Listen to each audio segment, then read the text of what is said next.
there. Thank you for joining us. I'm Jumelie Miller, Health Services Director with the Nursing Facility Managed Medicaid Program with United Healthcare Community Plan of Texas. And I'm DeLaShawn Botts, Director of Complex Care Management, United Healthcare Community Plan of Texas. Today, we'd like to talk to you about preventative healthcare services with a specific focus in women's health. Preventative healthcare services include screenings and checkups to help prevent disease, illness, and other healthcare-related issues. In women's health specifically, preventative healthcare services are a critical part of protecting and maintaining our health and well-being. It is important that we speak with our obstetricians, our gynecologists, and our PCPs about our concerns, ensuring that we inquire about any healthcare-related problems we should watch out for to ensure we stay educated, and also any illnesses that may run in our family, which could become a larger issue for us later. Let's dive into a couple of well-known preventative checkups that many of us are familiar with: routine mammograms and pap smears. All women are at risk for cervical cancer. However, it most often occurs in women over the age of 30 years old.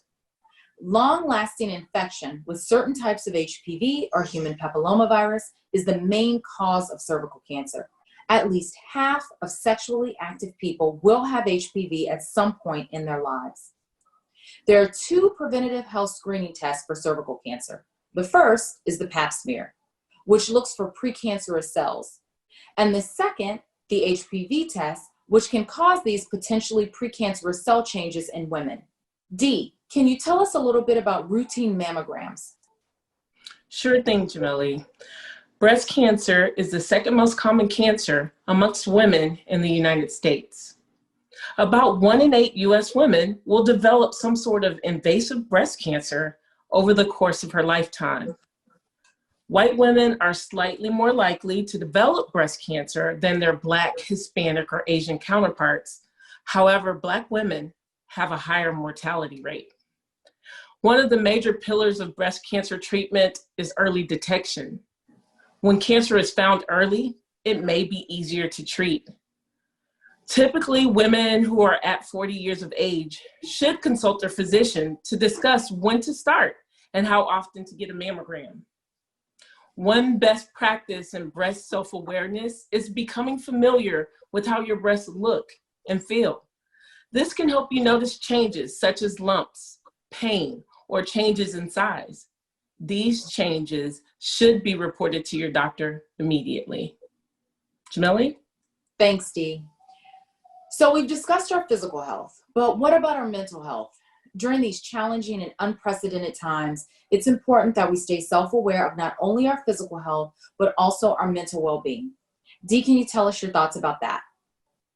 Yeah, sure. So mental health disorders can affect women and men in different ways.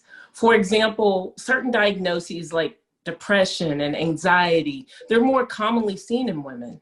We also have certain biological factors that drive certain disorders that are unique to women, like postpartum depression or severe forms of PMS. Thanks, Dee, for that info. I think one of the important takeaways here is that we have open and honest discussions with our healthcare providers when we're experiencing changes. This helps to ensure that we receive the appropriate help that we need. And this helps to prevent those small changes from turning into larger issues. Having self-awareness of our mental health, our physical health, and even our social health are all important, as these components can have a critical impact to our overall health and well-being. For this and additional information, please refer to the website for the Centers for Disease Control and Prevention, cdc.gov, also breastcancer.org, and the website for the National Institute of Mental Health. Thank you again for joining us. Please stay safe and be well.